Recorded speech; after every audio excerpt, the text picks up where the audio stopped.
Good afternoon and welcome to our new live stream about RailClone 6. Hopefully you can see me. We're trying some new things technology-wise, and you should for the first time see Jaime on screen alongside me. He will no longer be just a disembodied voice. Good afternoon and welcome to...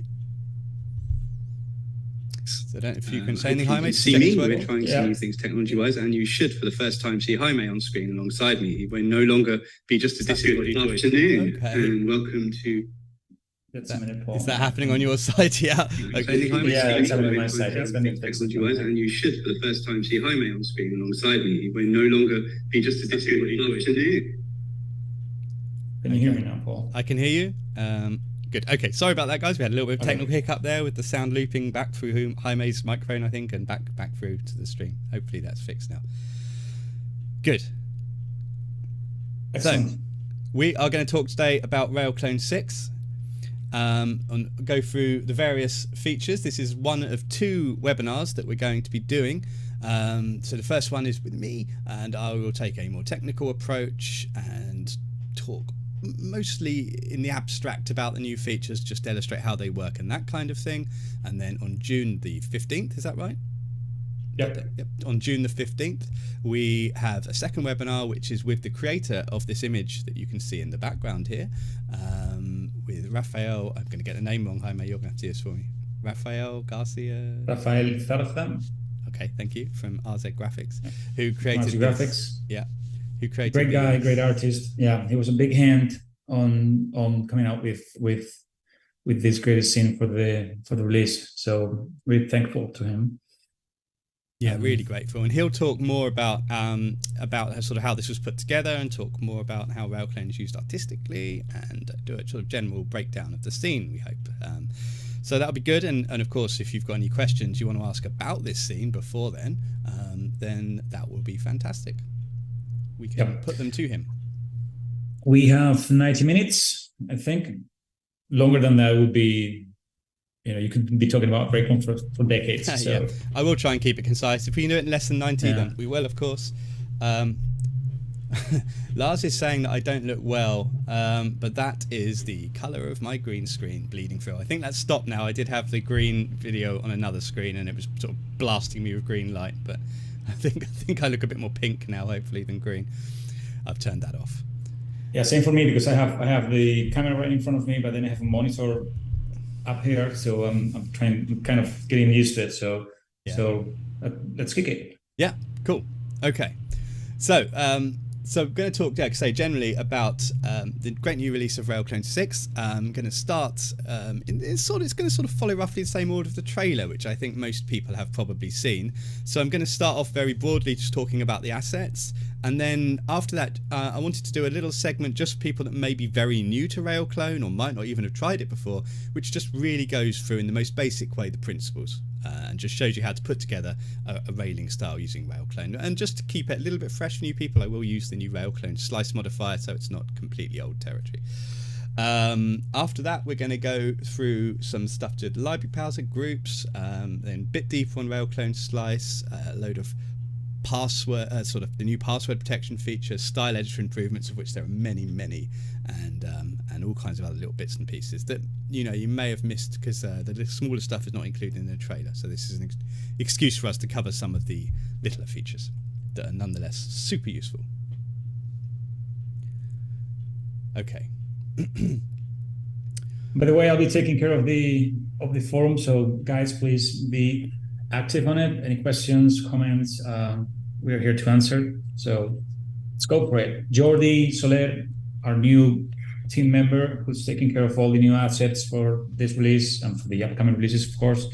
It's in the audience, same as Rafa, so welcome them to the show and welcome everyone. There's over 50 people, so great success. By the way, we are very happy with the welcome of the release and how everyone did receive it. So sorry for the delay. Good things take a while. So but here we are. So let's kick it. Great stuff. So I'm going to jump straight into Jordi's scene. Now I'm not going to spend a lot of time in this scene except at the beginning, just because I don't want to sort of take take focus from the next webinar, and also I think just for the purposes of explaining RailClone principles, I want to just keep it in a smaller, simpler scene so that you can get a sense of what I'm actually talking about without worrying about all the other stuff that's around. But I just want to start it in this scene just to show a few things. So first of all, just to show how much RailClone is used in this scene, which is, here's all the RailClone objects, so you can see quite a lot, and we can toggle those all off. You can see that a lot of that scene disappears, and if we do the same thing for forest back, we can see even more of that scene disappears. So this scene heavily uses both our plugins, which makes it perfect for demonstrating bits and bobs.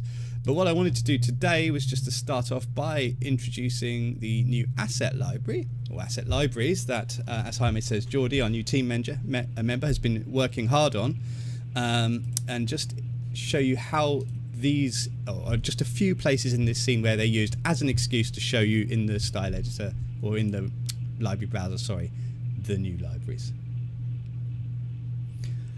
So, as always, I apologise for my fan noises in the background. So, first of all, in this little area here, we want to maybe put some kind of shelters for the cars, or bikes, actually, bike shelters, car shelters.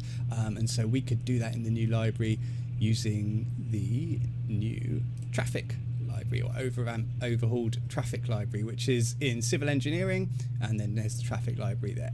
And so you can see this is a nice sort of mixture of bollards, there's sort of dividers traffic, there's cones, and then this is what we're looking for today, these kinds of shelters, more bollards, there's crash barriers. All of this has completely been redone from scratch, basically, with all new materials, all new models.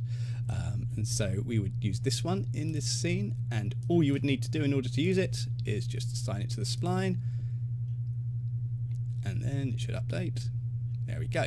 So that's pretty straightforward, just pops along the spline. And then if we come along a little bit more, we've got a road here, so we've also redone the road library. So in the same way, we can just pop open the library browser and have a look at the new roads here. So these, if you've never found them before, they're a little bit confusingly hidden in a folder called pavements. So you want RailClone library, civil engineering, pavements, and then roads. And then here's the new library here.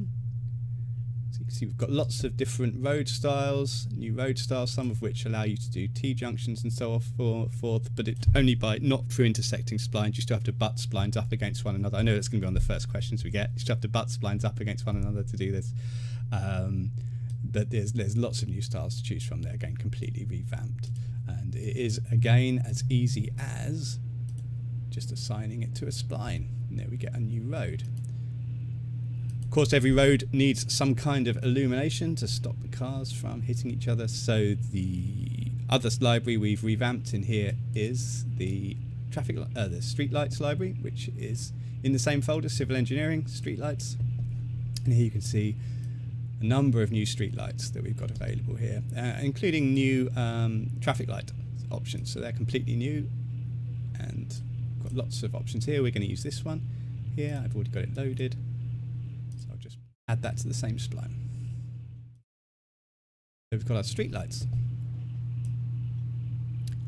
If I come down here into this plaza area at the front here, we've got some climbing plants which aren't currently hanging on anything, so there obviously should be some kind of walls there, and that is a perfect excuse to talk about the fact that we've got a new masonry walls library. So that one is in a different folder. That's in architecture, exterior, fences, masonry. And here we've got several new wall styles that we can play with.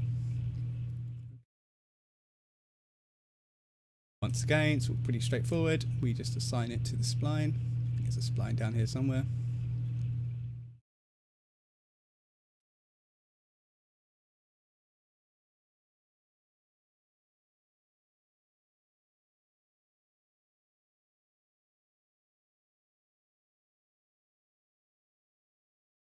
If I catch it.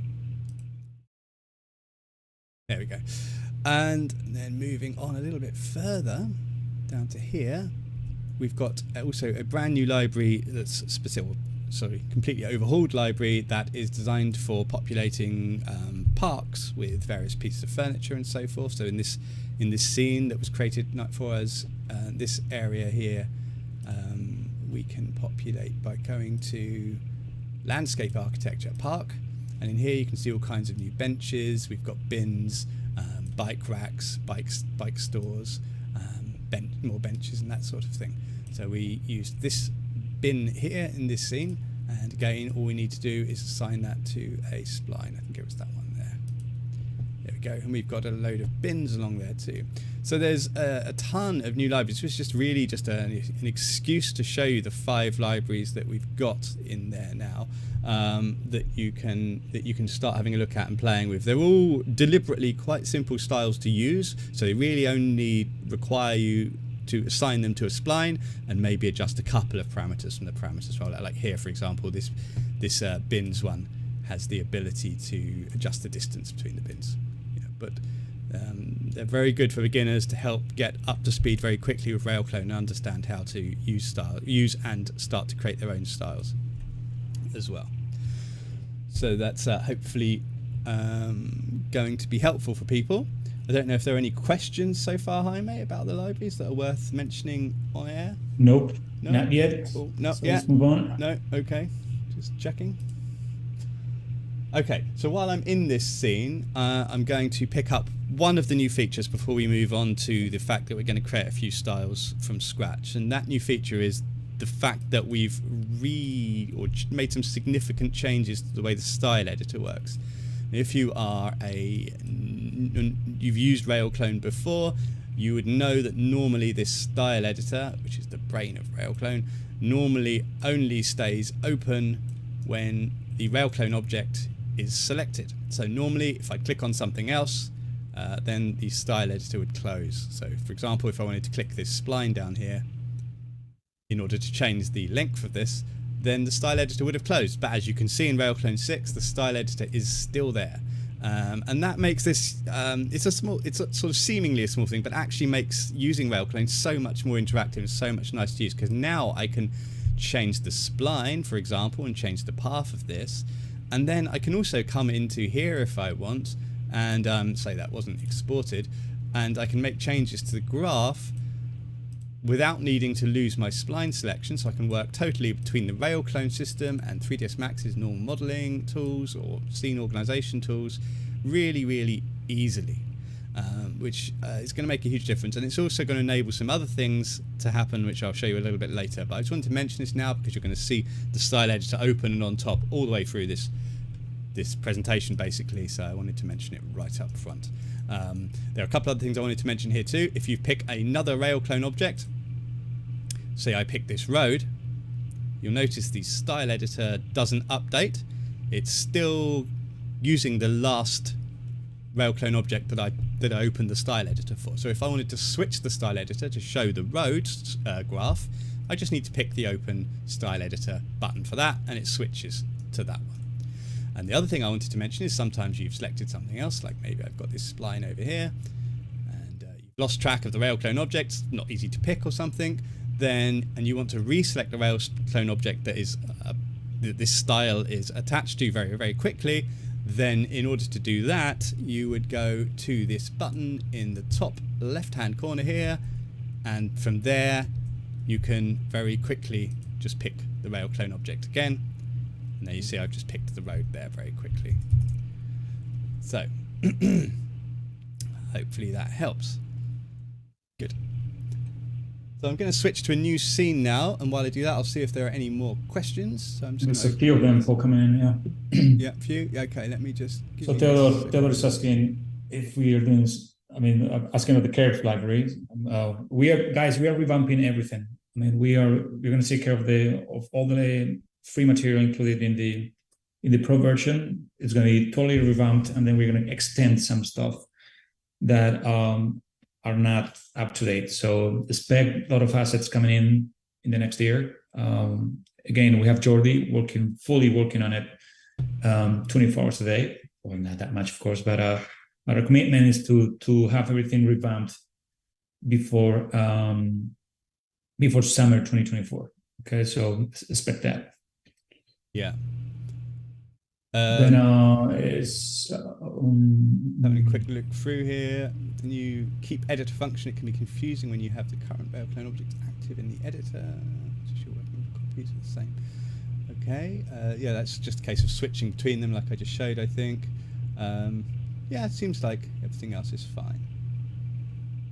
Okay, great, let's crack on then. So next up, going to keep it, goes right back to basics now and just talk about creating a RailClone style from scratch. So I'm just going to switch back to here, and here is the railing that is in the foreground. If I just switch back to this view, you can just see it behind Jaime and I. Here's the railing that's in the foreground of our render. Okay, so I'm just going to parameterize that based on this single mesh, which is how it starts life. Okay, so this is quite common. You might have either an asset that you've bought from somewhere, or you've modeled yourself, or maybe you've imported it from Chaos Cosmos, like I have this one on the right here, which I'll use in a little bit. But what we want to do is to turn that into a parametric RailClone object. And how would you do that? Okay, so I'll show you the absolute easiest way first of all, which is to do this. So what we'll do is come into iToo software, add a new RailClone Pro object to the scene, open our magic style editor, and put it over here. So this is going to need a minimum of 3 nodes to work, and that's all you need to get a RailClone style going, is 3 nodes. So first of all, actually you could get away with 2, but for argument's sake we're going to say 3. So first thing you need a generator. Nothing is going to happen without a generator, and this is basically the rule set that determines how you put geometry along a spline or in an array. And there are only two to worry about, and we're going to stick with linear, which is for 1D arrays, so along a single spline, and the other one is for 2D arrays, which we'll see a bit later. The other thing you're going to need is to tell it what path to use in order to place your geometry, so which direction to build the array, and you can just do this with a measurement, but we're going to stick to splines, so you need a spline. And you wire the spline node to the spline input of the generator. That's it. And then pick a spline from the scene. So I'll pick this spline here. And that's pretty much set that. So now I have a kind of a rule set, and I've told it the path that I want it to take and how long it's going to be and everything else by assigning a spline. Now I need to give it some geometry. So at its simplest, you could just distribute a single piece of geometry along the spline. So I could take this existing model and use a segment node, and a segment node is how you import geometry into the RailClone style. All I need to do is to pick the geometry from the scene and wire it to the default input. So the default input, just erase it all the way along the spline, and then you've also got other locations, which we'll see in a minute, that specifically target different bits of the spline. So you could target the start and the end, and then evenly spaced intervals in between, and that kind of thing. But just to start with, just all the way along the spline, basically a path clone. So then you end up with that, and that already is a pretty cool railing, and it does work, and it will even work on curved splines. So if I assign it to this spline in the background, you can see that's starting to work. Now there is something you'll notice here, which is that at the end of that spline it's just being cut off, and this is where the generator is important, because the generator is how you determine the rules for how this stuff is distributed along the spline. And so when you're looking for the rules for a particular input, so you're looking for the rules that go into default inputs or evenly or something like that, you look for those in the generator rules tab. Now because I want to determine how this default piece distributes along the spline, I would go to the rules tab and look for the default part of the interface, which is the first one at the top here. And here you can see I've got some options. So the default version, the default mode for the default input, that's confusing, is called tile. And what that means is that it just places the geometry along the spline without adjusting the size of it. And then when it gets to the end, it just cuts it off. But you've got some other options. So the one I use probably most often is adaptive. And what adaptive does is it subtly rescales the geometry to make sure that only whole segments fit along the spline. And that in this case is going to look much better. Not really appropriate in this case, but just so you know they're there. You've also got scale, which will stretch one segment, the whole length of each subspline. Or you've got count, which lets you say exactly how many objects you want along each. Stick with adaptive for now. So that's okay, that's fine, it's working, but it's kind of limited because you can't change the spacing between these verticals, for example, and you've got to have these individual little sort of pieces each time rather than a fully welded kind of railing. So in order to create that, we would need to start to slice this up into pieces and then use the other inputs. So normally I would show you how to do this by using Max's modeling tools and cutting bits of it up and kind of making 3 or 4 different copies and using this slice modifier each time. But RailClone 6 has made this much easier to do with the introduction of a new modifier called RailClone Slice. And RailClone Slice can be found in the modifier stack just by going to RC Slice. There it is. So what RC Slice is basically is a multi-slice modifier, and it's specifically designed to work with the generators inside of RailClone. So you'll see the same language used, the same terminology used in the slice modifier as you'd expect to see in these generators, and hopefully that will help you to be able to place your slice planes in a slightly more sort of sensible and logical way. So for something as simple as this, for example, I might do a start slice, and you just sort of drag this along, and you can see down here there is a slice starting to happen.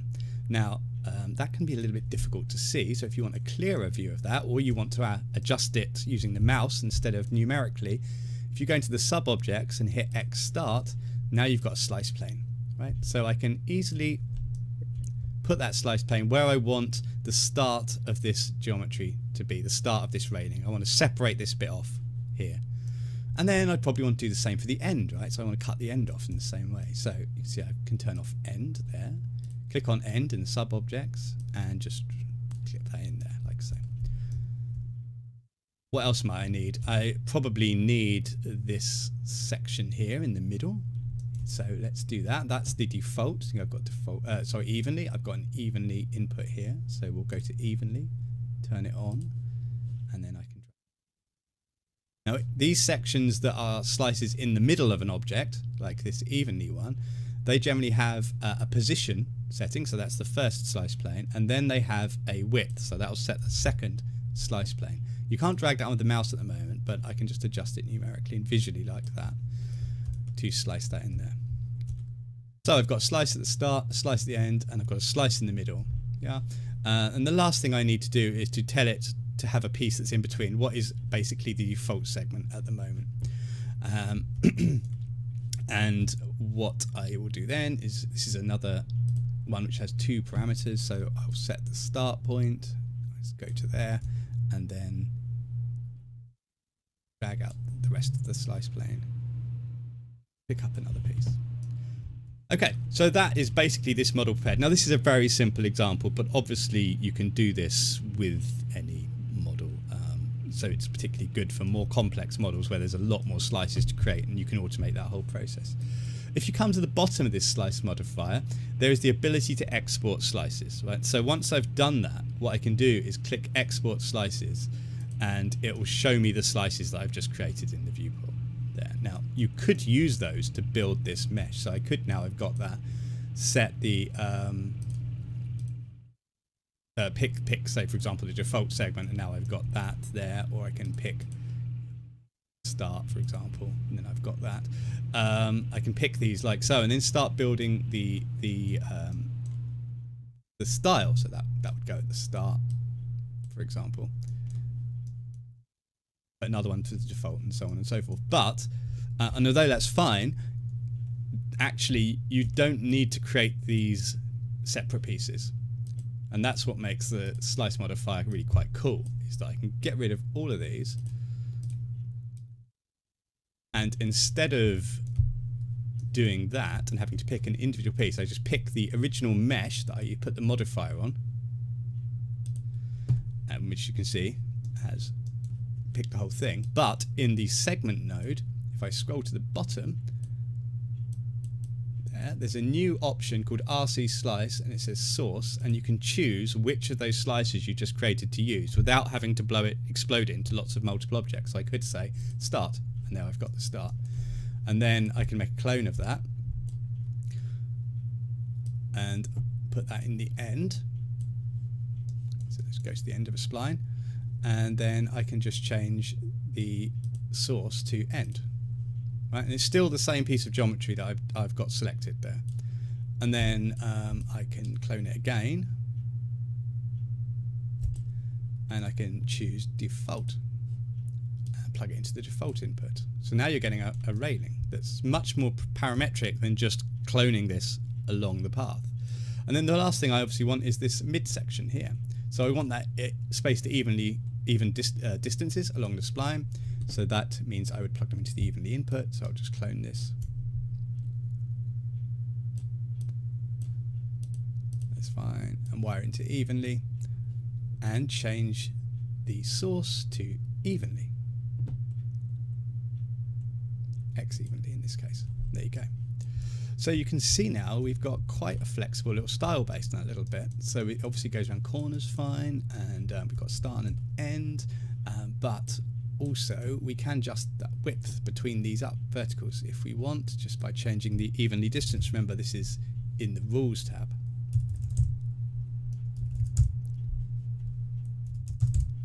So that's pretty much how RailClone works. It's just pieces of geometry. In a nutshell, it's pieces of geometry assigned to different bits of a spline in an array, and then it deforms to bend around the mesh. And that's sort of how it works. So there are a couple of things I haven't mentioned here, which is the other types of nodes that you've got.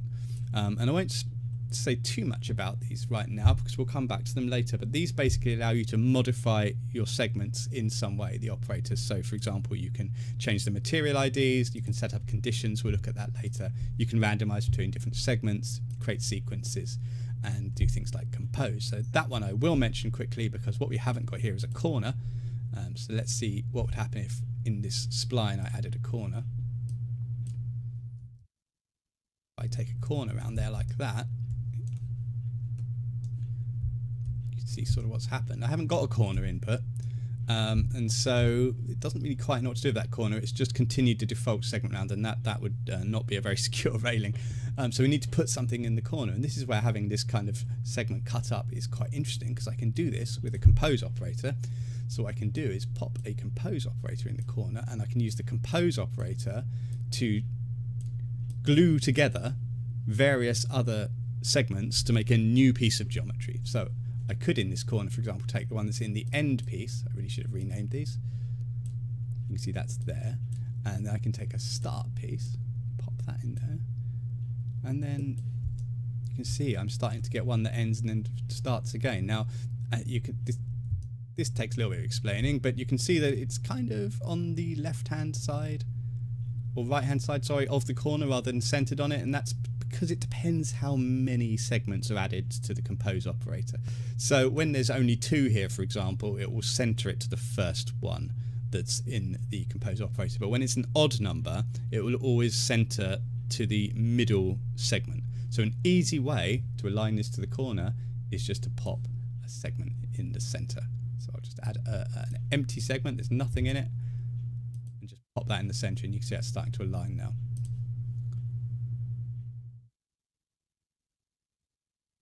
Just turning the bevel mode off there to stop the default segments cutting around the corner there. So yeah, so you can do quite a lot with just this very basic geometry. You can even add a gap here if you want by adding a fixed size to this empty segment, like so. So where this gets quite interesting is you can now speed this process up quite a lot, because now I've got this done.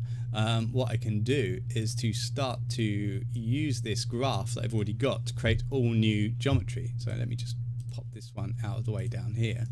And maybe what I can do is to create, using this same graph, create another railing style using this piece of geometry over here that I've pinched from Chaos Cosmos, and parameterize it.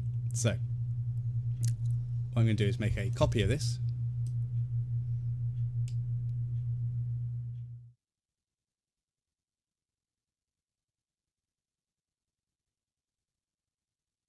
My computer just behaves just a little bit slowly when it's sort of streaming and doing green screen stuff live and everything else. So this delay is not typical, just to let you know. Okay, so I've created a kind of copy of this. I've got this new RailClone object selected. Remember, I need to swap the graph. We've got this always on top style edits now. So if I want to open the graph for this new object, I just need to reopen it. I've got the graph for that now. And now I've got this segment. Now this is exactly how this piece of geometry came in from Chaos Cosmos, and you can see that if you were just to repeat this, you would get a nice pattern with a smaller one and a wider one, but you haven't got the kind of flexibility of being able to determine the widths and so on and so forth. So we can go through exactly the same process of RailClone slice, which is super cool. I can just basically add a RailClone slice modifier on there. I will just do this a bit quicker so you're not watching the same thing over and over. There's my start piece. I haven't got an end piece. So I can use a mirror operator for that, it's no big deal.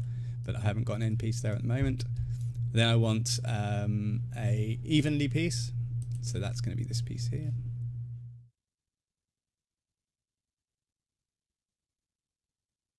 Cut to the other side of that. And then I want a default piece, so that'll be one of these. Doesn't matter which one, I'll just take about halfway between the balustrades, and then put the other side just halfway on the other side. So there are my pieces. Okay.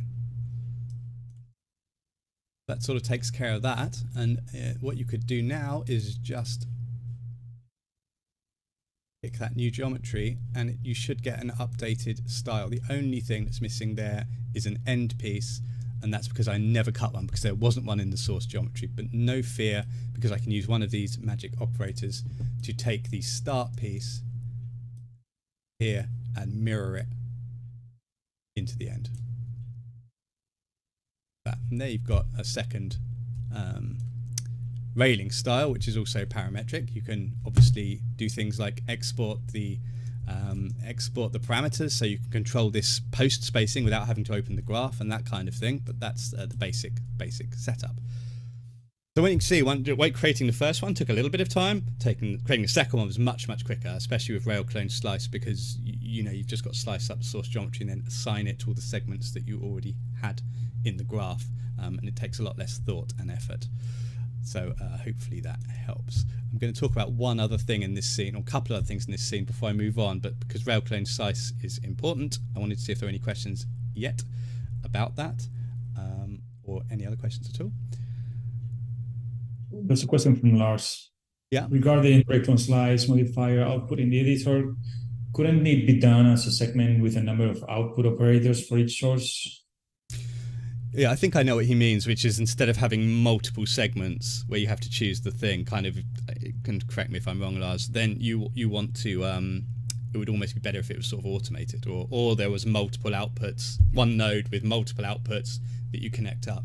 We had all these discussions when we were developing this, and at the moment, RailClone's core is such that there wasn't an easy way to either automate it or get multiple out without a major rewrite.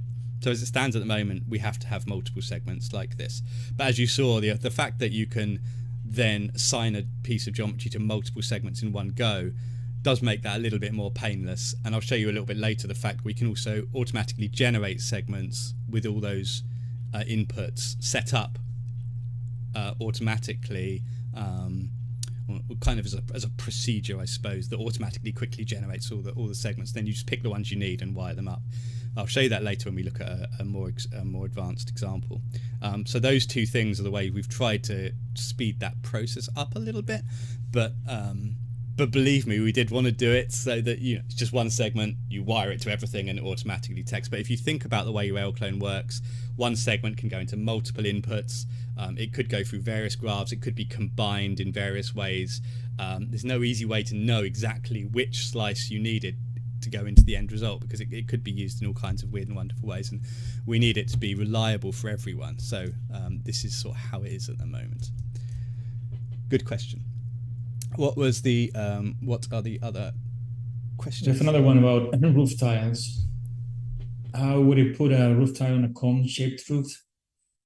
A project recently that has a true roof and then missing texture. Okay, that's not not directly related to RailClone 6, and maybe one for the next live stream when we can ask questions. But if you look on our forum, there are some answers to that, because you can basically create a circular spline in an A2S array, and then you would use that as the X, and then you set the Y height just using a parameter, and then you can change the X rotation, and it comes into a cone. Okay, so there is a way of doing that, but it just basically involves using a circular spline on a for the X-axis of a 2D array. I can certainly pick that up in the next one if you need a demo, if that's not clear, or come and talk to us on the forum, and I can point you in the right direction of that one. Lovely. Yeah, so Lars is clarifying one segment and several output models. Yeah, we tried both. It wasn't, we couldn't, like, one option was to have one segment and a transform node in which you put that same parameter, but just because of the way RailClone works internally, it's got to, each segment loads up the geometry that you assign, so it's just not quite the way it works, I'm afraid, at the moment. Good.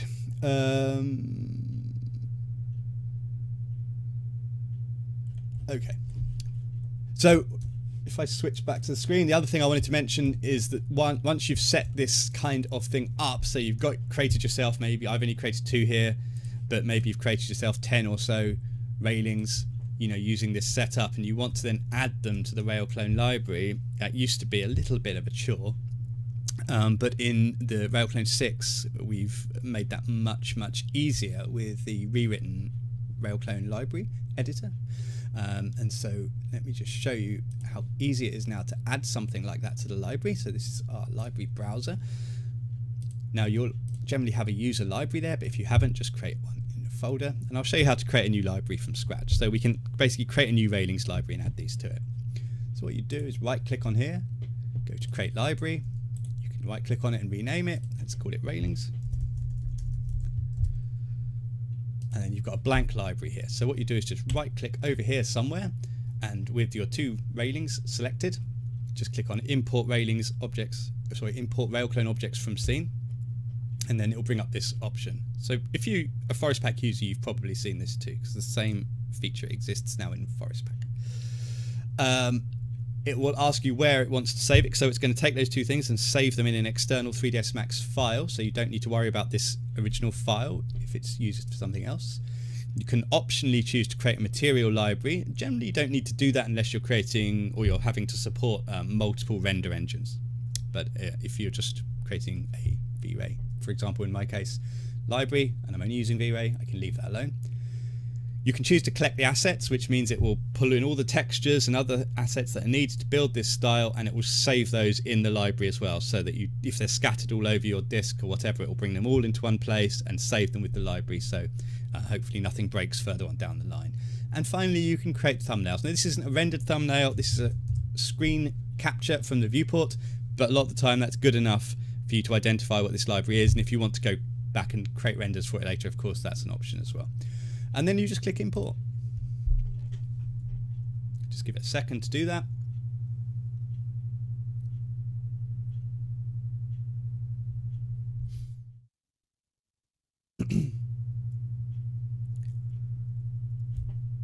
So now it's taking its screen captures again. Let's say it's behaving a little bit slowly because I'm streaming.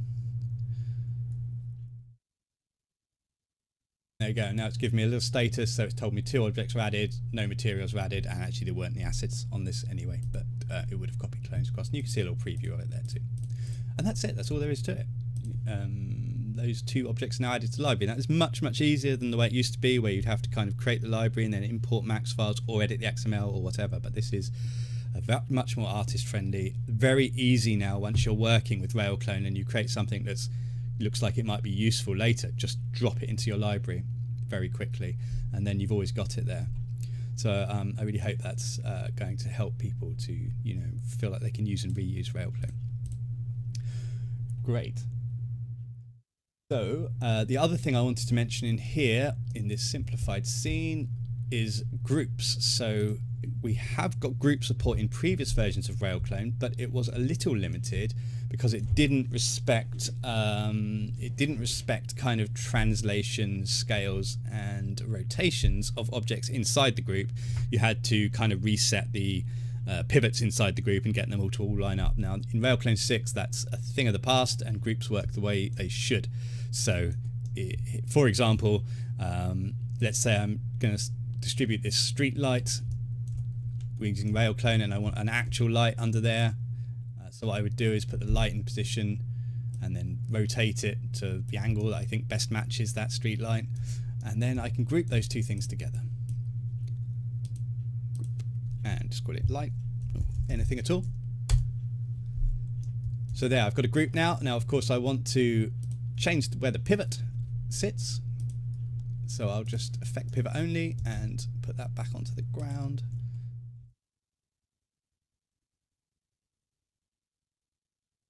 SA. And now, in theory, if I come into this RailClone object and distribute that group, then it should take the light and the mesh, and the rotation should be respected. So it's a simple scene. Now there is one catch with groups. It's not a catch, it's just a limitation of the way you pick things from the viewport. But if I come into this node here, if I just click and pick the street light, I will only get the street light, and that's because I've picked the mesh rather than the group. So when you're picking groups, just hit H on the keyboard to bring up the pick object option, and then you can pick the group.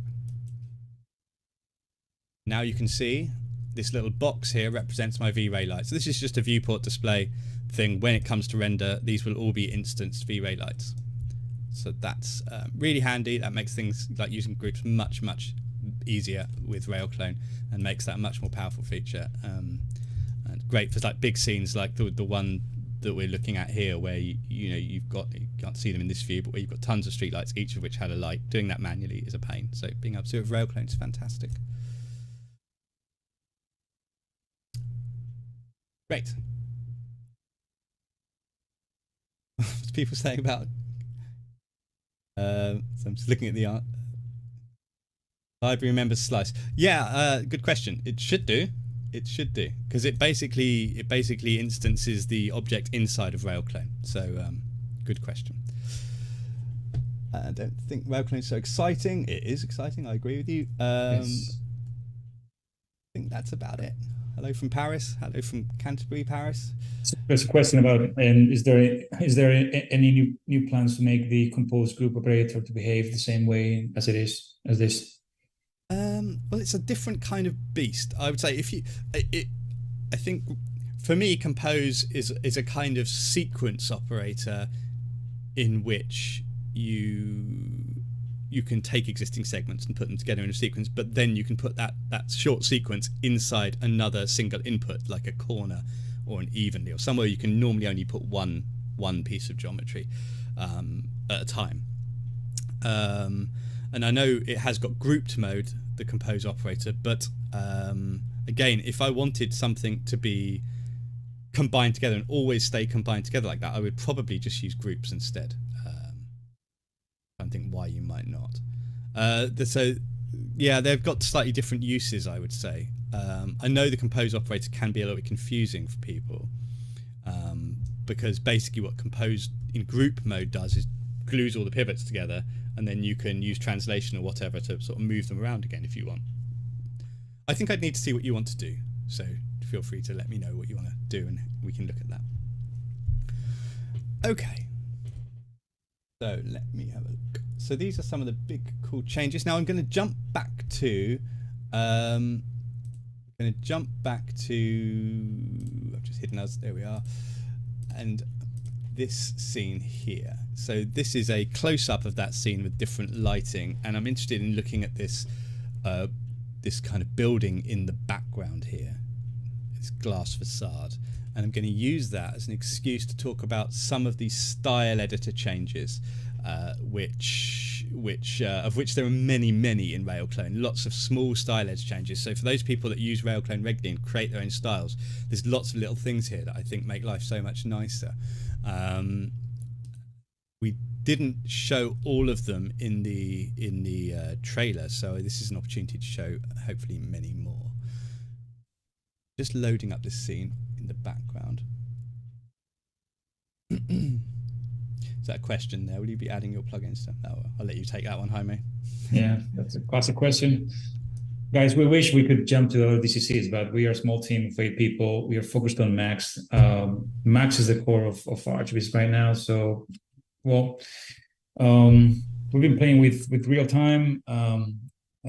There's plans to add more features to RailClone, of course, and we also have ideas for Forceback, but new DCCs right now is not in the radar, I'm afraid. So. Cool. It's my question, Paul. Yeah, just seeing that. So this sorry, do you want to go for it? So this question is, when using the RailClone modifier, do we need to worry about pivots, or does it do that automatically? And is it possible to assign and swap segments geometry according to spline IDs? So in terms of pivots, it uses the pivot of the original geometry. Okay, so you know, when I sliced that mesh up into pieces, there would have been a pivot on the floor, on the left hand side at the start. Maybe that same pivot will be used relative to wherever the slice is. It doesn't move or recalculate the pivots. Now that does mean, and I'll show you this in this style here, that does mean that if you say in that piece of geometry you had a handrail which had nothing underneath it, that would mean that you'd need to tell RailClone to use the pivot for that on the z-axis, and that's the same whether it was in the RailClone slice modifier or if you'd created the geometry yourself. It doesn't change that process. So so that's the same really, and that setting, if you are aware, is in the segment here, and you can see in this style which I'm about to talk about, I have set the z-axis to pivot for all of these already, so that when I slice it up, they will fit together in the way that I expect, because otherwise it uses the bounding box, as you know, and if the thing's a different height and you need something to be up in the air with a gap underneath it, it will just come down to the spline because it hits the bottom of the bounding box. So that's why you need to set the Z pivots. But it doesn't, thankfully, it doesn't move the pivots. It's going to retain them from the original geometry, so they will all snap together neatly again like a jigsaw. So it should make things quite nice and easy for you. Come back to that one. Okay, so this will be the building that you can see in the background here. I know you can't see it yet, but the building in the background here. So if I switch over to the 3ds Max and RailClone, then you can see the graph for this. So this is also using slice. So if I come over here and show you the segments, each one of these pieces here is a piece of that facade. And I sliced it up actually so that you can adjust the height of it if you want. So just to make it a little bit more interesting, it doesn't have to be. If we wanted a fixed height, could have kept this very simple, but just to make it a bit more interesting, I'm going to slice it up so that we can adjust the height of it. Now I've already done, the graph's already there, so this is getting a little bit more advanced now. We've got a basic graph here, which actually, if you look at it, isn't much different from the railing. I've just got something in the default input, which is this piece of geometry here. Then I've got markers on which I can add doors, basically doors, and that's it. What makes this a little bit more interesting is that instead of just a single piece of geometry in there, I've got another generator. So this is a nested generator, and what that means is that I can, in this generator, I can slice this into 3 parts with a start, a middle and an end, and then I can rescale that to set the height, and then take that new height, that geometry of a new height, and pipe that into this generator to create the whole facade. Okay, so not as complicated as it looks, I promise you, but that's how this particular thing is created. So I think I've already added the slice modifier to this, so you don't really need to see it all over again. So yes, I have. There's a slice modifier on there already, so we'll add this one first of all. But what I wanted to point out, again in the spirit of showing you these small things, is that we've changed the way that names on segments can update when you assign new geometry to them. So if I just make a copy of this and show you the old behavior. So check this. Okay, so this is what would normally happen, and I might have named these meaningfully like this, default start and end, and then what I might do is then pick something like that, and it overwrites the name. And you think, like, sometimes that's really useful because, you know, you want to know the name of the segment that's being used. But sometimes you want to retain the name because you want to remember what part of the graph it's used in or something like that. So we've given you the option basically. You can now go to preferences, you can turn off this option here where it says rename segment when assign object, and you can also turn off the option to rename segments when you reload them. And then when you pick new geometry, you'll see it'll retain the names. It didn't change the names at all. So that's basically that. The other thing you'll notice that I did there, which is new, is I was able to select multiple segments and then assign one piece of geometry to multiple segments. Now normally in the past you'd had to have done that one at a time, and this is one of the things I mentioned earlier, is hopefully a way to make it a little bit because we can't have multiple outputs, so an easier way to kind of update multiple things with one sliced piece of geometry. So we've added this option here, and you can see now if I come back down here, I've got that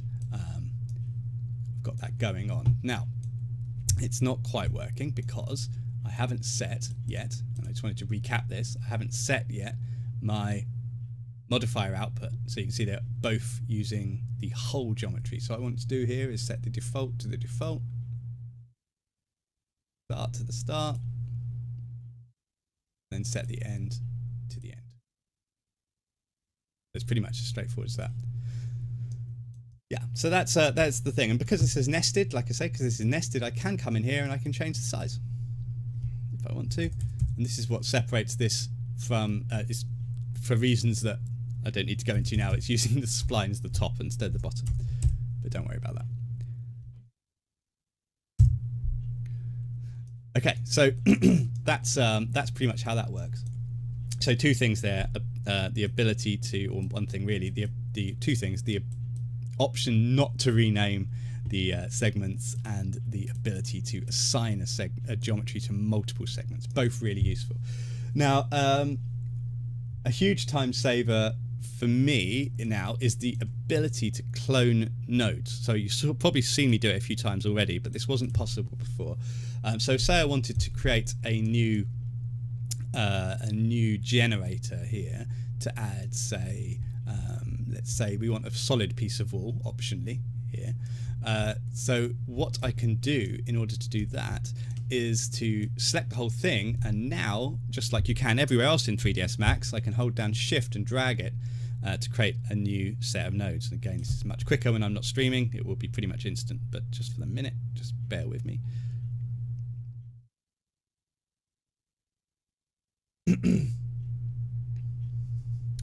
Here we go. There we go. So it just cloned it out. That's nice and easy.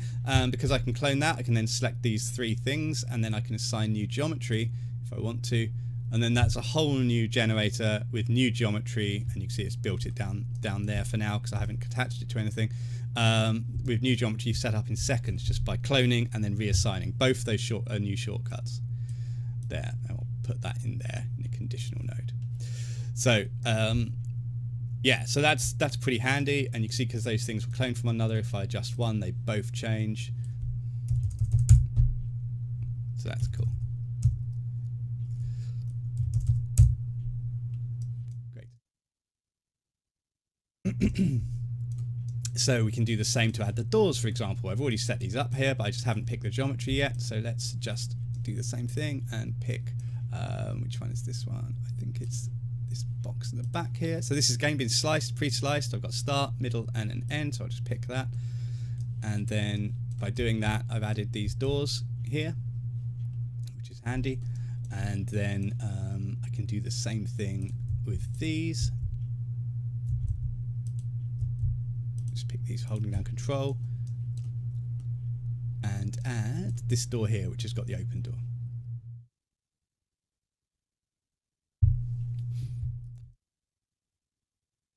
Yeah, I've got an open door there now. These doors are added with markers, so let me just show you this in case you've not seen it before. So these doors are being added with markers, though these are assigned to the spline here, and here are markers. And so basically what you do with these is you can pick these and just move them around like so, or I can add new markers by just clicking on this button here, add multiple markers, and then just clicking on the spline to add a new one. They're being driven by marker IDs. These aren't new RailClone 6 things, but they're just cool things. So I can choose, like say, what type of door I want there. So just wanted to mention that in case you hadn't seen it before. Lovely. So talking of compose operators, here's an example where I might use them.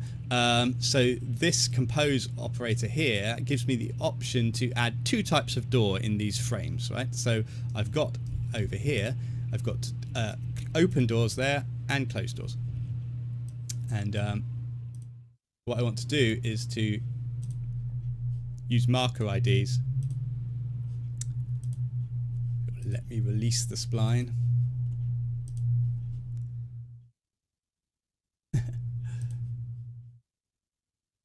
So I want to use, it is running very slowly for me and it's causing me trouble.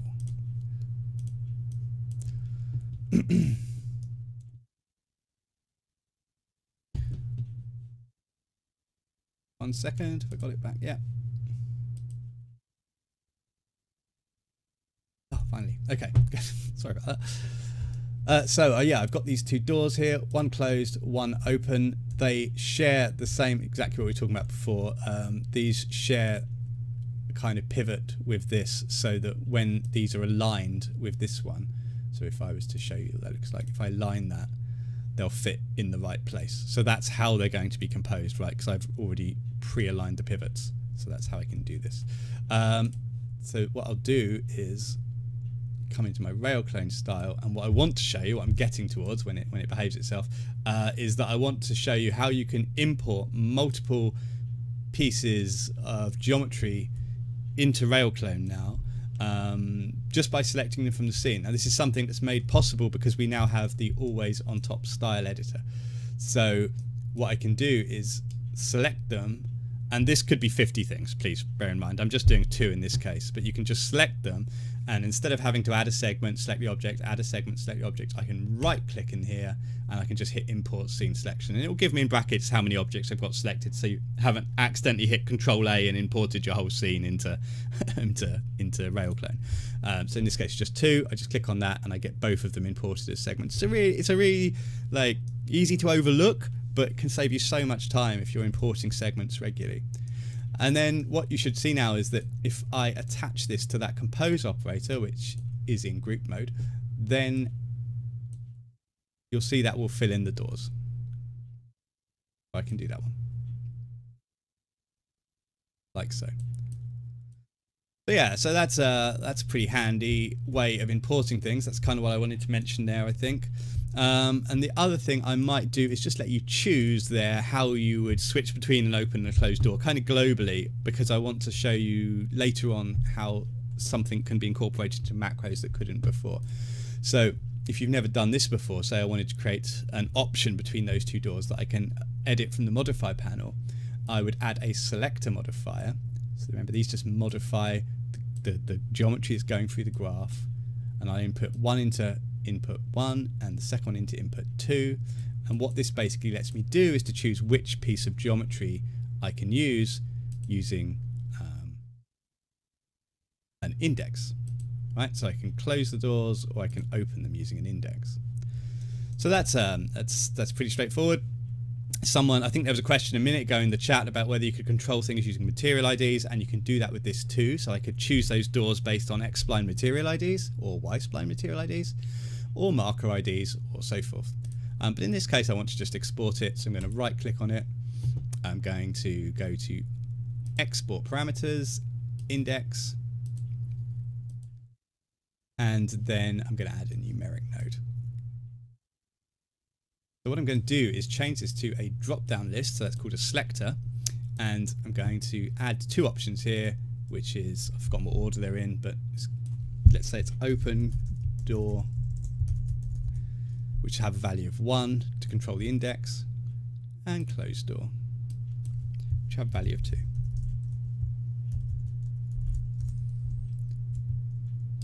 Okay, so that's no big deal. If I click on the RailClone object, I should now have a drop-down list in the modify panel, which will be here. I should have given it a name, but it's here, look.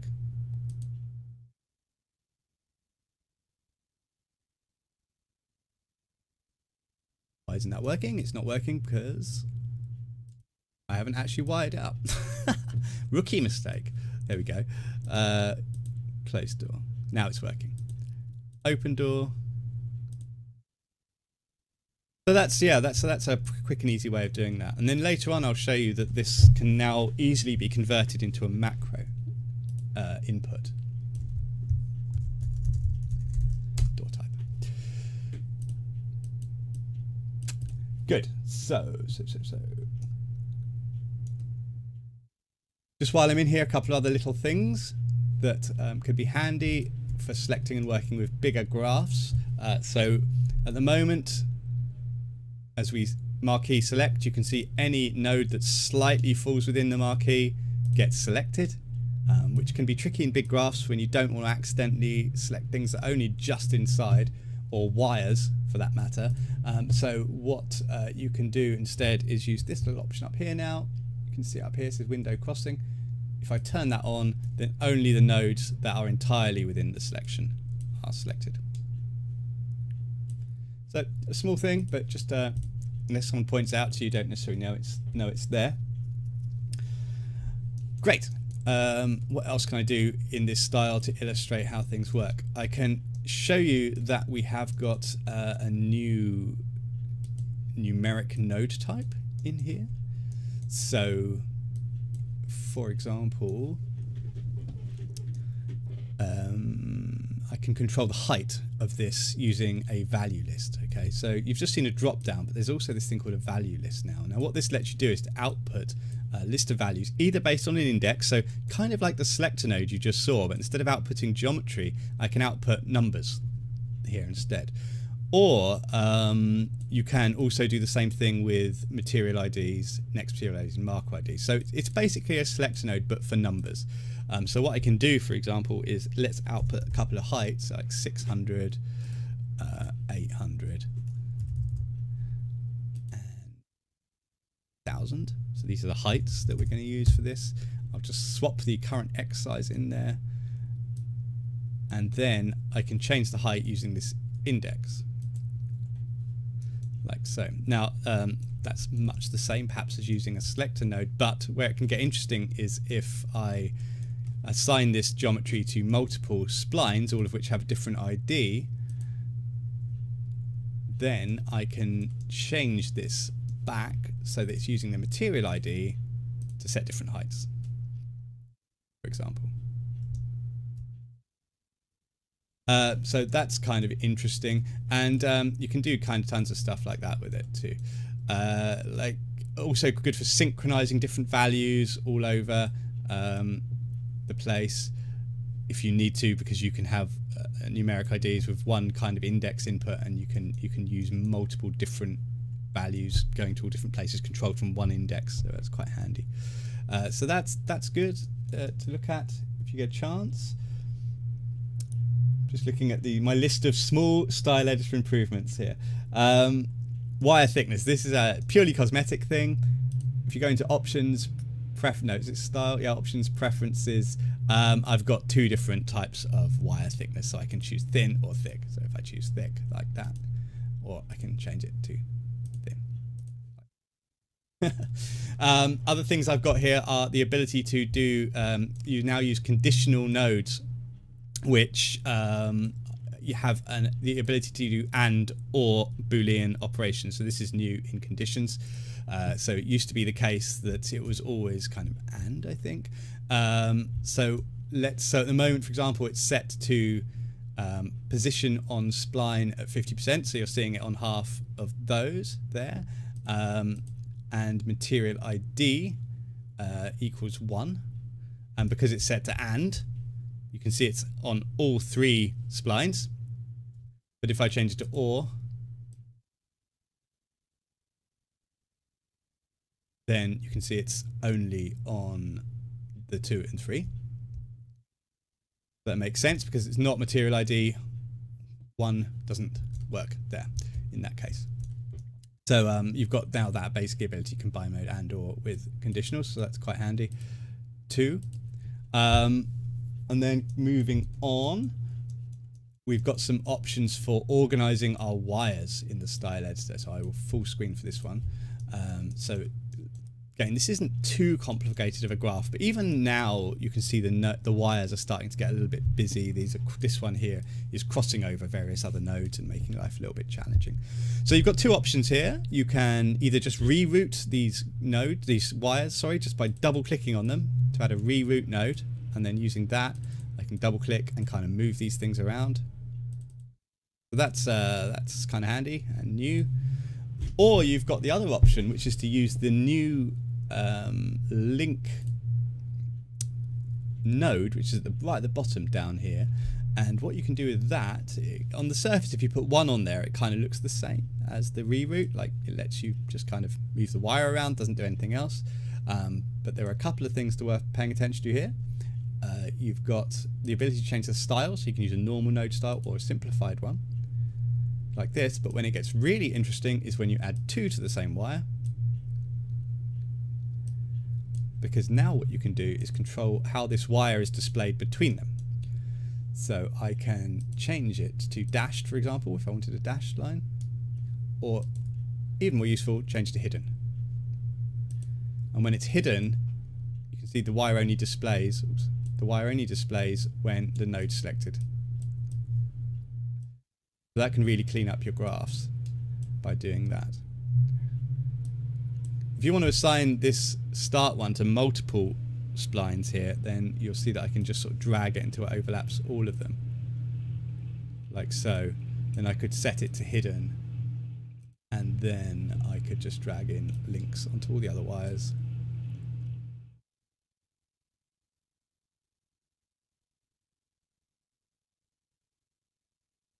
Like so. And you can see that that wire is only now displayed when I select it. So that's really made that graph more legible, right? Better than that. So that cleans things up a little bit. There's another option too, which is to hide wires. So if you don't want to see any wires at all, except for the node that you're looking at, then you can go to View and Hide Wires, and then you don't see anything except for the nodes that you've currently got selected. And there's a shortcut for that, which is Control and W. It's quite a handy one to toggle on and off. Yeah. So I think we've got some comments. That's just Lars saying value lists are great. I've missed them for a long time. That's no problem, Lars. Glad they're good. Good for select children, yeah. There's always auto arrange the nodes. There isn't actually. No, there's not an auto arrange nodes at present or currently. I think that's probably all the questions for the minute, right?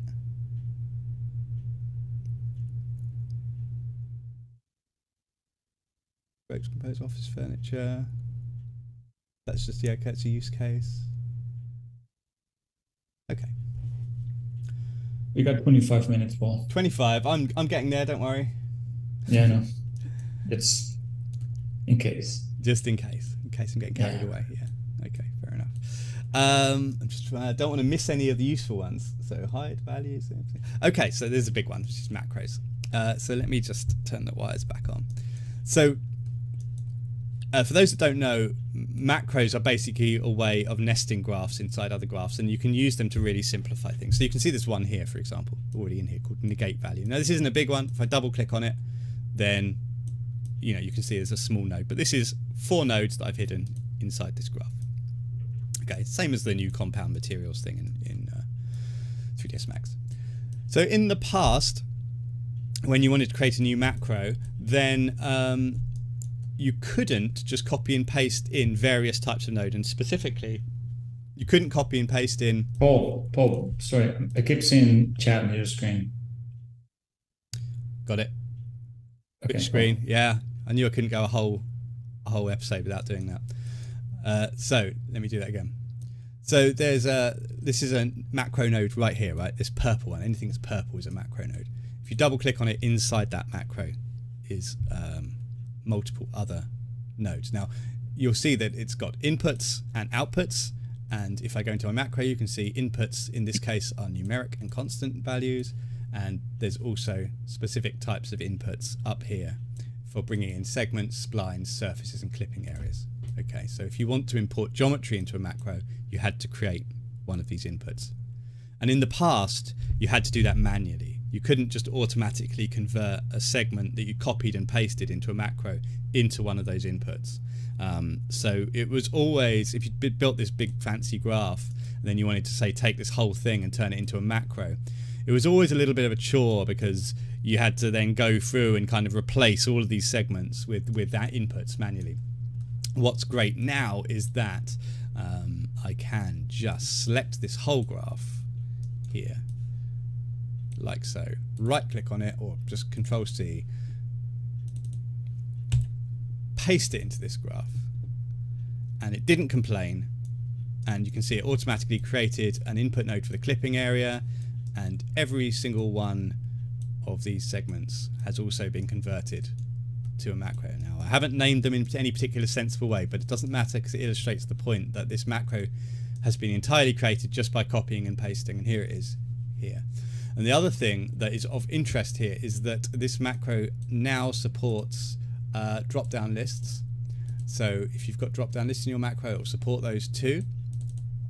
And you can also add, if I define parameters order, you can also add category spaces. So if you've got loads of parameters in your list, you can start breaking them into categories, which will display in the UI. So it can make things much, much easier to use for your users, for your kind of end users, if you're not creating it for yourself.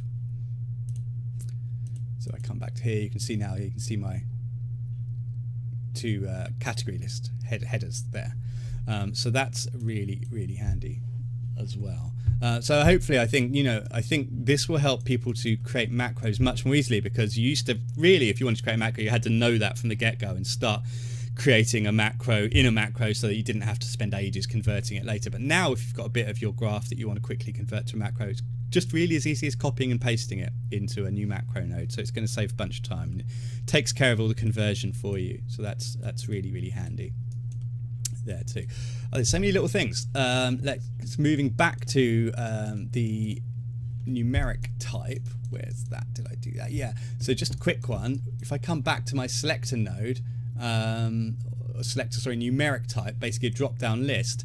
One thing we added in here, which I didn't mention earlier, is the ability to save this list as a preset. So if you find you're always using, like maybe kitchen cabinets or something that's got really standardized sizes, and you use those again and again and again in different graphs, then what you can do now is you can save out this particular list selection, and I can just click on this save button basically and save it somewhere. Doesn't really matter where.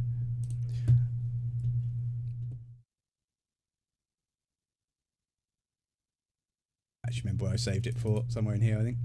There we go, presets. So I'd save it as door types, for example, and then hit OK. And then when I wanted to create another numeric node with the same list, I can just create a new numeric node, come up to Selector, and then go to Edit, and then if I hit Open, you'll see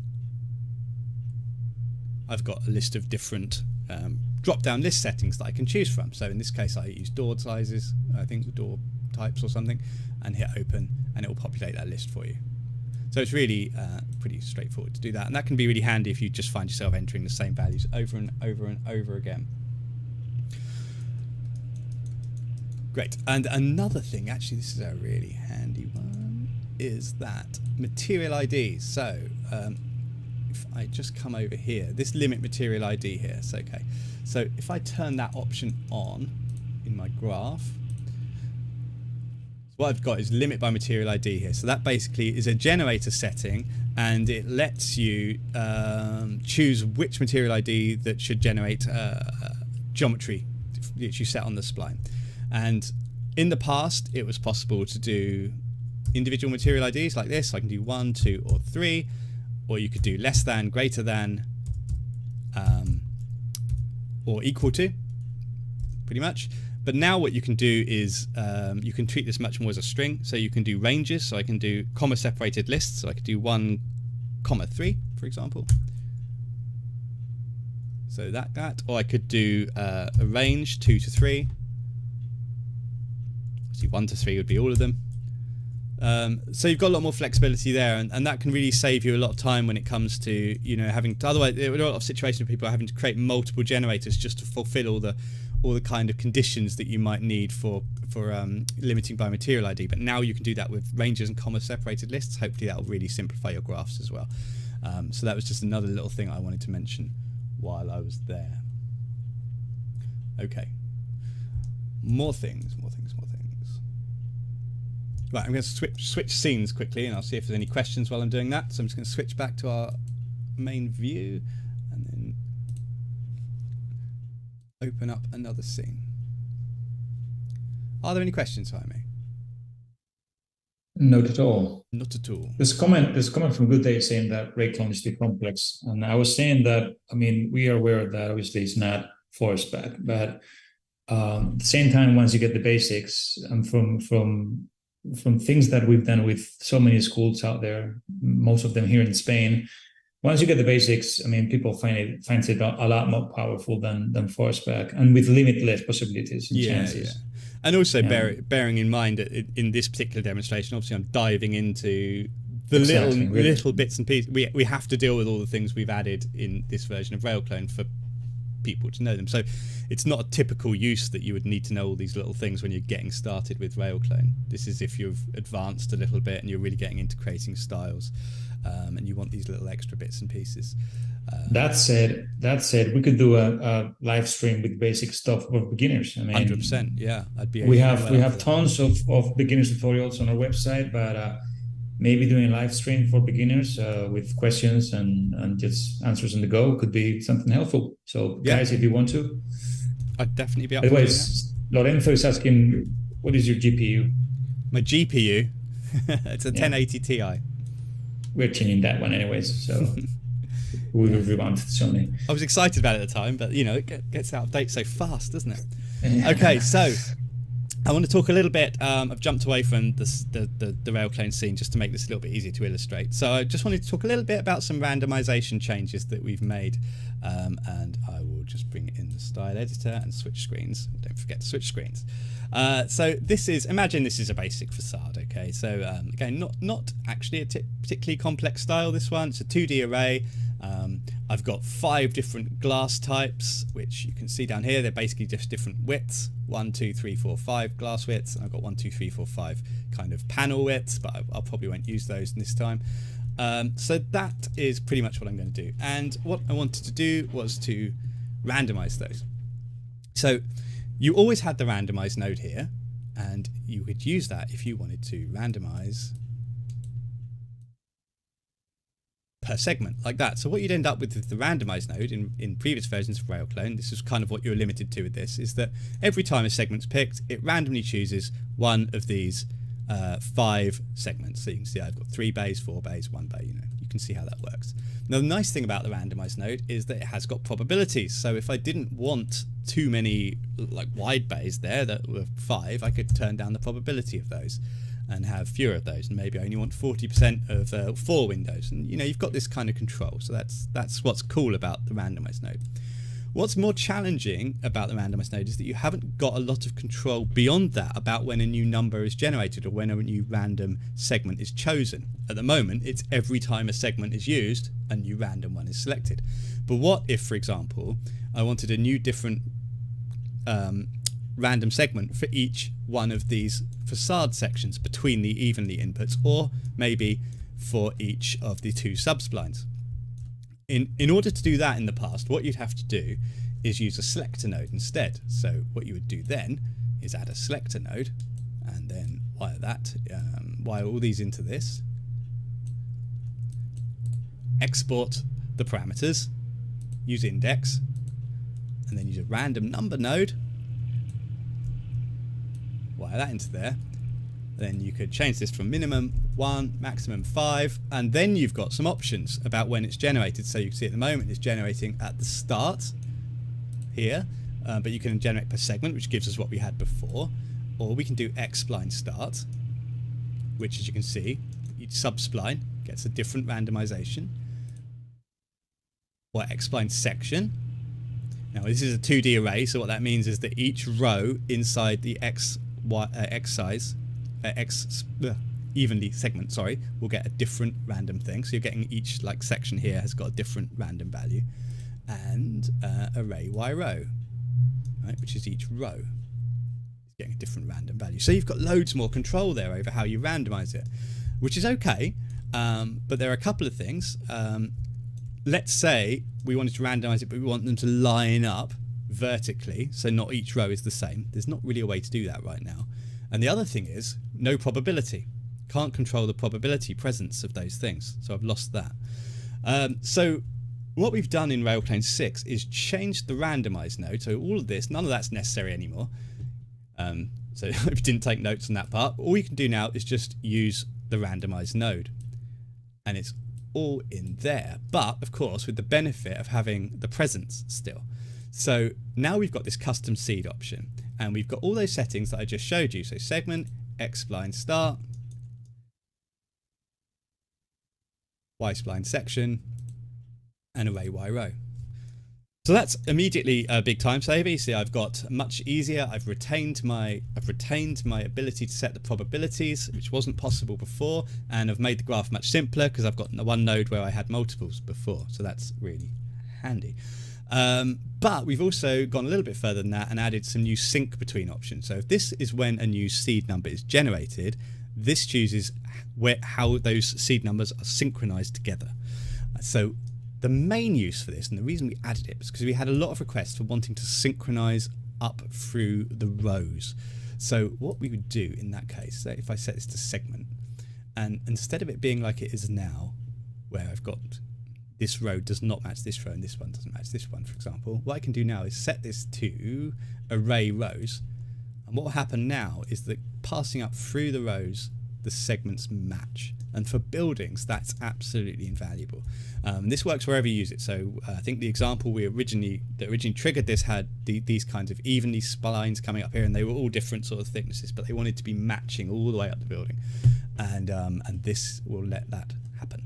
So that's really, really handy, as you can see, and that's probably the time most people are going to use it, is with segment and array rows ticked. But there are other options, so we can link to X splines too, and what you'll find then, look, is that the first spline matches pretty closely the second because it's repeating there. X sections, which is going to give you the same results as before, except that each section between the X evenlies is matching, so it's the same each time. And then array Y rows we saw, and generators is only used for nesting, so we won't worry too much about that now. Great. Good. Then I was going to mention something else in this scene. That's right, I was going to mention the fact that there's a new marker mode as well. So let's say I want to control the height of this top section here with marker data. What I can do is to find my top section, which is this one here. It's got transform node, as you can see. I'll right click on that, export parameters, fixed size, and that's probably going to be Y, and hit OK. And then I'm going to write I'm not going to do anything there. I'm going to wire this to a marker data channel. Okay, so what we can do when we add markers is they've all got different data channels, and you can use those values to control aspects of the graph. Now, normally the way to do those is to wire in an arithmetic node and then get your hands dirty with an expression. So add an expression here and come and find X spline marker data somewhere in here. There we go, X marker data. So you type return X marker data, and then it tells you the information at the bottom here, like user data of latest X marker, uses an array starting at 0. So 0 is the first marker data. This will make more sense in a minute.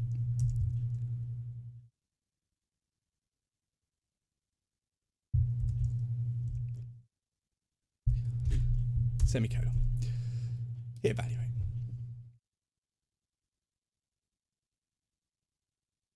Type to date. There we go. So that's basically pulling in the data from a marker, which we haven't added yet. So let's come into this style here, line, and add a RC Spline modifier. Fine. And here's a marker, so I'll just pop one.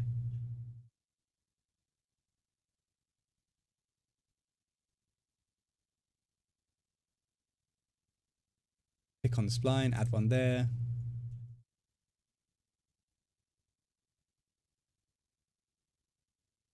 So in theory, if I've set this up correctly, and I've turned on overall ride fixed segment, if I change this data channel here, I should be able to scale the top section of those.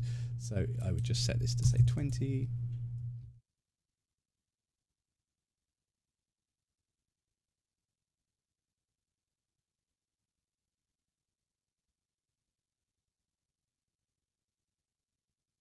Yeah, okay, you can see it's happening over there. So you can see it's sort of scaling over here.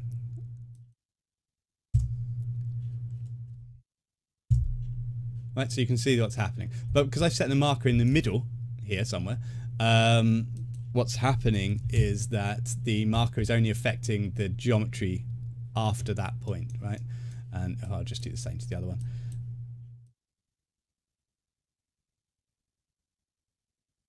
Let's make it really obvious. There you go. Okay, so you can see kind of what's going on. Right. So what people wanted was marker data that applied to the whole spline, basically. So instead of it applying just to a point or that point onwards, what they want is for this subspline, that data is used. And now we have that option in here, which is in this reference mode here. If I change this to free, it only affects that whole spline.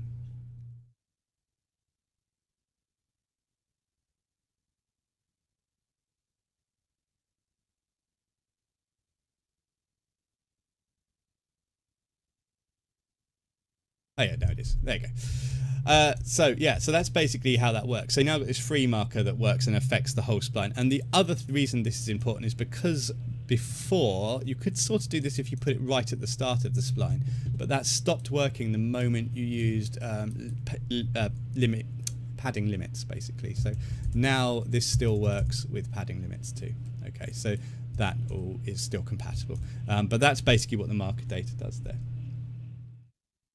Okay, just a couple more things to mention. I'm aware that I'm running out of time, so let me switch to a few quick things about deformation. I don't know how many people are using these deform modes. I will very quickly go over them just while this loads. But the deform modes are really powerful in RailClone, and they allow you to control the way the verticals work in when you're using splines that aren't flat. But if you ever tried putting geometry below the spline, you'll know there are a few limitations. So let me just show you what these are first of all. You've almost probably all seen this little. We got Larson Dragon tuning up for a request on protecting macros with a password. Okay, they've joined forces, have they? Yeah. Okay. We are aware of that, guys. Your request is on the wish list. We couldn't make it into this one. There were some complexities with the fact that macros themselves are just text documents, so it'd be very hard, or you'd have to completely encode everything. At the moment, you could open them in a text editor, so it will need a complete change to the way the macros are stored, which is why it didn't happen this time. Okay, graph, easy graph. Here we go. Right, and good point. Thank you for reminding me about protecting things, because I'd forgotten to mention that one. So, so easy graph. I think unless you're really new to RailClone, you probably know this stuff, but this is our adaptive deform mode. We've got vertical deform mode, which makes the verticals stay vertical and the horizontals follow the spline, like so. And then we've got stepped mode, which is kind of like just stepped. No deformation at all. Where it gets interesting is when you've got this combination of the two. So what if you wanted to have the red arrows top and bottom following the spline, but the middle steps, you can do that with the vertical top and vertical bottom settings. So I'm just going to try and remember the settings here if I can.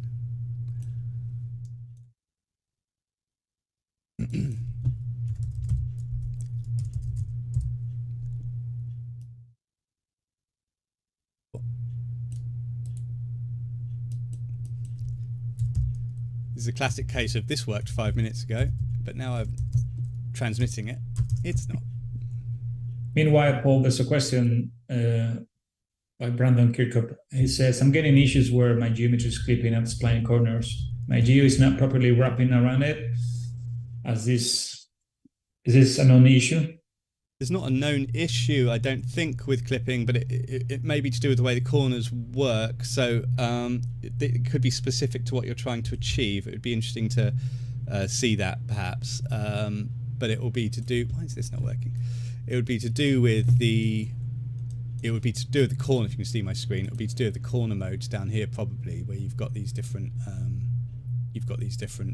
Bevel modes here, which you can change, which govern the way it wraps around the corner. But it's hard to say without seeing the exact size, because corners are quite complicated, as you know, in RailClone, and it depends on what you've got in there, whether you've got composed nodes, randomisation, and that kind of thing. So best thing is probably to send us an easy version of the file, I would imagine, in this case. Yeah. So meanwhile, I'm just failing to demonstrate this feature for some reason, which worked not 5 minutes ago.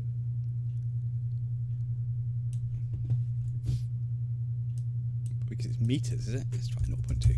Ah, there we go. Okay, so I'm just on some ridiculous. Yeah, okay, so it's a silly size.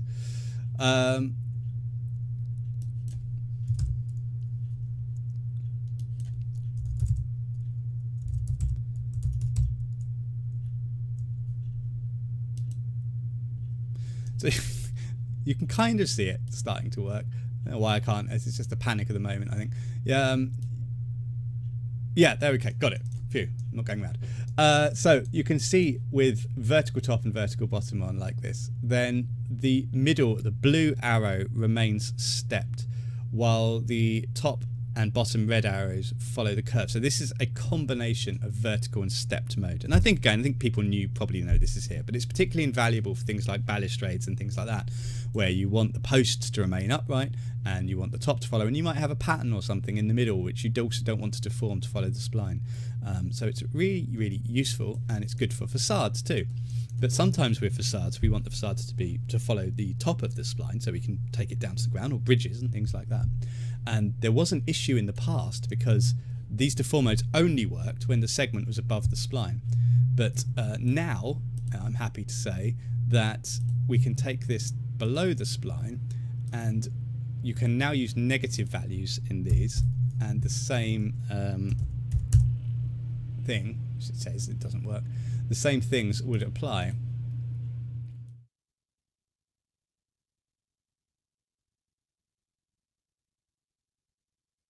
I'm just going to go back to the drawing board on this one, I think.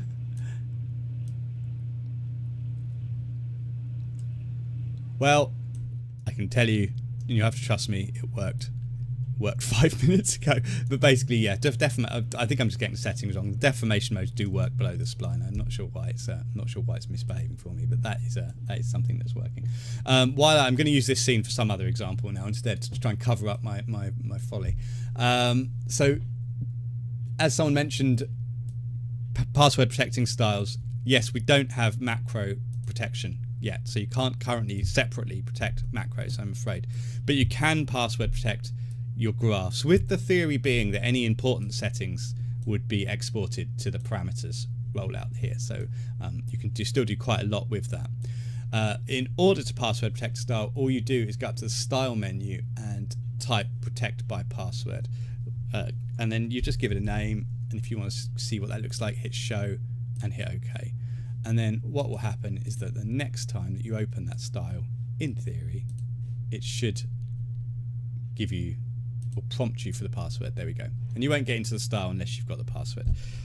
Once you've typed it in once, I'm pretty sure you can just go into it again multiple times without having to type it every single time.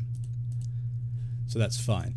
It is still there though, so if you save this scene and reopen it, then it will ask you for the password again, or if you pass it on to someone else. If you want to remove the password completely, just come up to protect by password, just leave it blank this time, hit OK, and then that's removed the password. So it's easy as that to password protect your styles. There's not a way to get your passwords back, so just be careful if you password protect something. We don't we don't have access to kind of your styles if you accidentally lock yourself out of them, I'm afraid. So just use it cautiously, but it can perhaps give you options to distribute your files if you don't want people to get into the graphs and fiddle around, or if you're working in a studio and you're worried people are going to break things, you can lock people out of it, and just give them access to only the things you want to give them access to by exporting it to the parameters rollout down there. And then one last quick little thing is going to be capping improvements. So we introduced, I think it was in the last RailClone, but we introduced capping with Boolean operations in RailClone.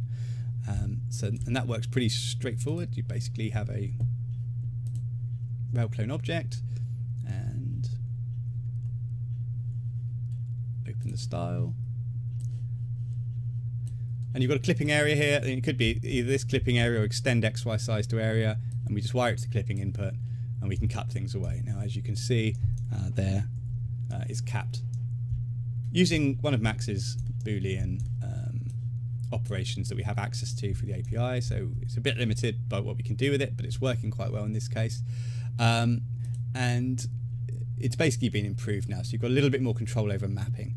So what I can do, for example, is just show you the UVs.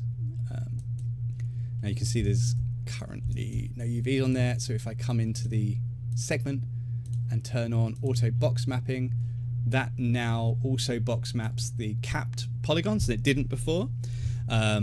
So that's going to be helpful for people that need to texture those end parts. But the other thing that we've changed is that we've added this new setting here, which is cap holes material ID, and this will let you target the capped polygons with a different material, which obviously will be really useful for lots of things. So if I just switch off the material override, you can see this. So for example, currently this is how it would have looked in the past. It's using the same material ID as the rest of the geometry, but I can now change this to have a specific material ID on there, so I can target just those sliced polygons, which is going to make texturing and adding materials to cap geometry much easier, hopefully, in RailClone. That'll be really helpful too. Great. So there is a little bit more. I think we're out of time, and they're getting smaller and smaller, these features. So if you want to check it out, there are a couple of new arithmetic attributes, but it's very limited use for just a few people that really get into coding. And the other thing, which I will do a separate tutorial about, because it's quite niche for people that work in large, usually visual effects studios and games studios, is the ability to assign user attributes to instances of the geometry coming out of RailClone. So if you wondered what this new tags node is here, that's exactly what this is for. So it basically lets you add an attribute to a piece of geometry. So you might say, like, I don't know, iToo equals awesome, for example, and then that would be written out to these instances if you then went into RailClone tools and instantiated it.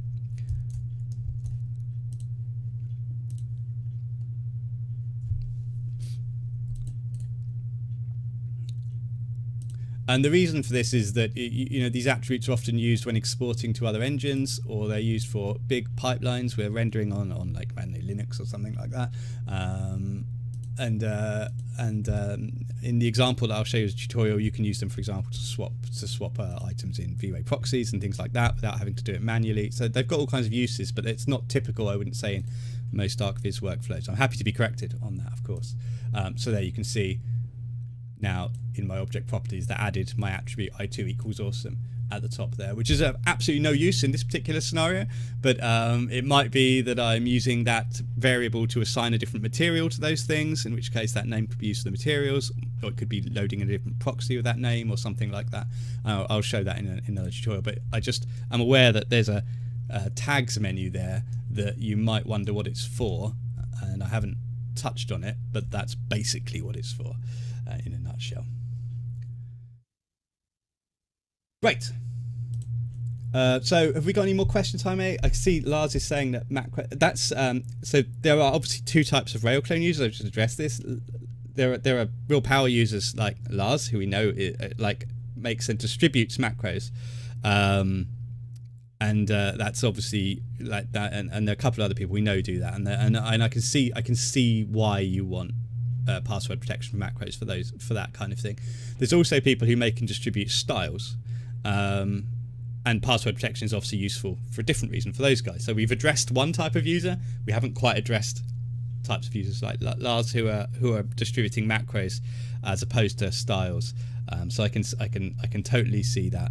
I can totally see why you want that. And it's on our wish list, but it's just not. It's a lot more complicated than password protecting styles. So if it happens, it will take a little bit more time, and it will require us to completely change the way that macros are stored. That's the problem. Great. Have we got anything to add, Jaime? You see, you've got a message there in the chat. I don't know if you want to say that out loud. Well, pretty much. Thanks everyone for showing up.